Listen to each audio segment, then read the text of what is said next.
Hi, you guys. I wanted to jump on here and just show you some of the stuff we talked about in preparation for our dimensional analysis unit, especially related to the calculator. So I'm just going to kind of jump in here. I'm going to start down here at this poster, and I'm on the week 1, lesson 1 dimensional analysis prep document.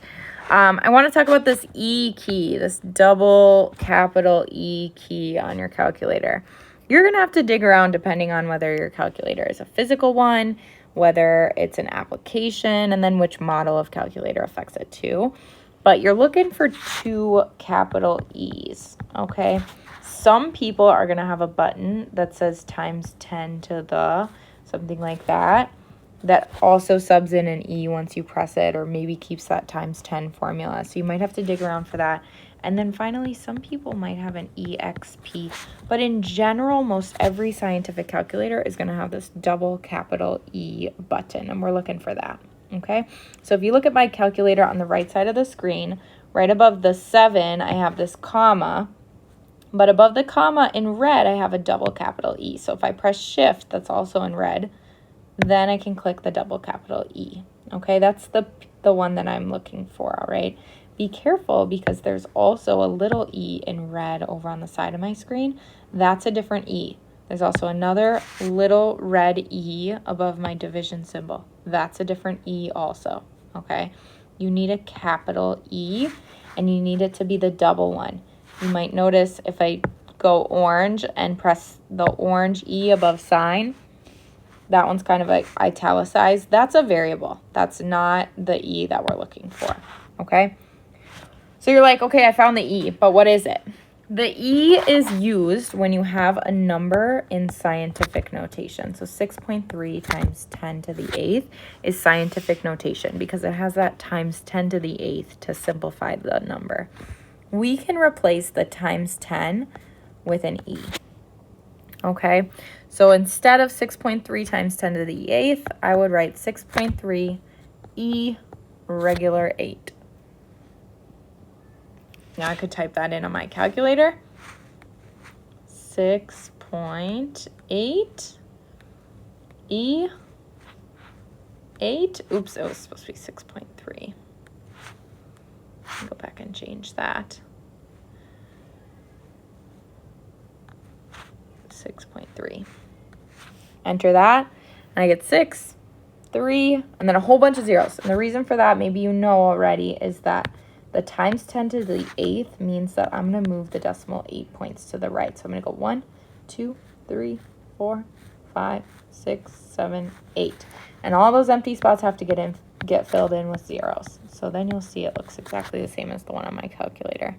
Okay? So that's how we use the E key. So you should practice typing in numbers that you've changed from scientific notation to calculator notation. So try to change 4.2 times 10 to the 9th to a number that has an E in it.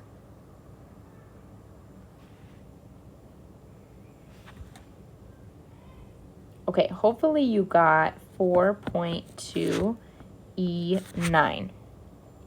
All right, that E replaces the times 10, and then this 9 no longer needs to be a little raised 9, it's just a regular 9, okay? All right, now that we know how to use that E function, you're like, when are we gonna use that? So if we scroll up to these practice problems, these are dimensional analysis problems. Dimensional analysis problems traditionally have these like top and bottom parts. They look like fractions almost, okay? And we usually line them up next to each other, one after another, just like this, all right? In general, the rule for typing this in to get a numerical answer is going to be if the number is on the top, you multiply. If the number is on the bottom, you divide, okay? So how do we actually do that? There's a couple different ways that you can do that. You can start with this number in the top left of every problem, and you can first divide by the number below it because it's on bottom. Then you can press enter and multiply by the next top number because it's on top. And then finally divide by that last bottom number because it's on bottom. So you can kind of zigzag through it. I'm going to show you that example on the calculator right now. So I'm going to take 7.3 E, remember we want to use our E, 25, divide by 1 because it's on the bottom. Now multiply by 1 because the next one is on the top. And now divide by that final number that's on the bottom, 6.02 E23. And I get 121.26. All right, so you can zigzag through it just like that. Otherwise, what you can do is, there's another method that also works. You can take all the numbers on the top and multiply them across, and then put what you get on the top of a fraction over here. And then you can take all the numbers on the bottom and multiply across the bottom, and put what you get on the bottom over here. And then you divide them by each other to get your final answer. Let's practice that method. I'm going to take 7.3 E25 and multiply by 1. And I get 7.3 E, excuse me, that should be an uppercase E, E25. Okay, same thing on the bottom. I take 1 and I multiply by 6.02 E23. Oops, you guys can see I missed a number here. There you go. And I get 6.02 E23. Now that I've multiplied across the top and across the bottom, I can divide these two numbers. 7.3 E25 divided by 6.02 E23. And I get that same number I did before, 121.26. Sorry, I ran out of space.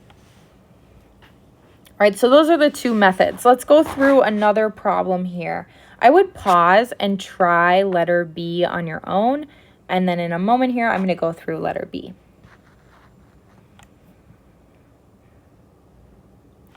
Okay, for letter B, let's do the zigzag method to start off with. So I'm going to do 583.6, and I'm going to divide by what's below it, divided by this one down here,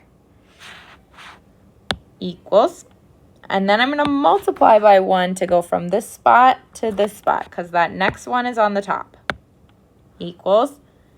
Now I have to divide to get down to the bottom here. Divide by 28.39 equals, and then to get from 28.39 up here, I got to multiply by 6.02 times 10 to the 23rd.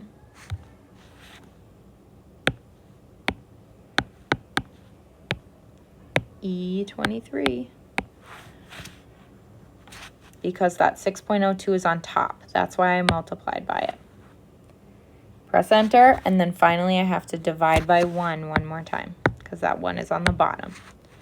So my final answer is 1.24, and we've been saying you can round to 2 decimal points, okay? But don't forget there's a little E25 at the end of that, E25, okay? 1.24 is way different than 1.24 E25. And you guys, we don't write formal mathematical or chemical answers with that E. That's just a calculator function. So then you need to change that into 1.24 times 10 to the 25th. Okay? What's your final answer for that one? So we have 2 answers here and here. All right, now pause and try letter C. For letter C, I'm going to multiply across the top and multiply across the bottom. I'm going to use that other method, okay?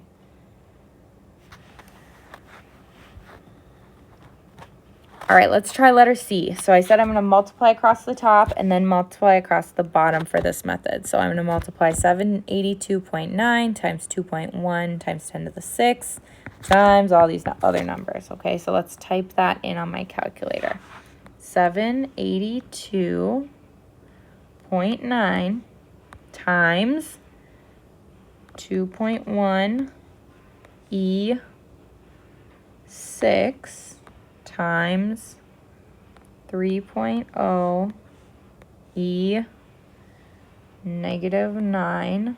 Make sure you use the negative that's down next to the enter key, not the minus sign that's in between the multiplying sign and the plus sign. Times, that last number is 368.1. Okay, I got this number. I have 1815.57. I'm going to keep that. Okay, now I'm going to multiply across the bottom and then record that number here. Okay, so I have 3.71. Ooh, I did not type that right. 3.71 times 7.3 E3 times 5 times 3.7 E negative 7. And I get 0.05010355. At this stage in the game, if you're using this method, you want to round as little as possible. So I probably should have left my previous answer as the full thing. 1815.568587. Okay? That just gives you a more accurate answer in the end. Okay, now I'm going to take this top number and divide it by this bottom number and write down my final answer, okay? So I have, and you guys are probably pretty good at, like, copying these. Maybe I can do that. Okay, look at that. I got to delete that one. And then I can copy this one. Oops. Oops, and I missed a division symbol in the middle there, okay? So I just took my top number, my first one, and divided by my bottom number, that second number that I found, okay? And the reason we're dividing is because one is on top and one is on bottom. So you have to divide by the one on bottom. And my final answer is 36236.32. Okay, and that's using the other method of multiply across the top, multiply across the bottom. All right, I'm going to leave letter D to you. I hope you found a method that works best for you, and I hope you're feeling more comfortable using that E key. If you have questions, bring them with you tomorrow. I would love to answer them.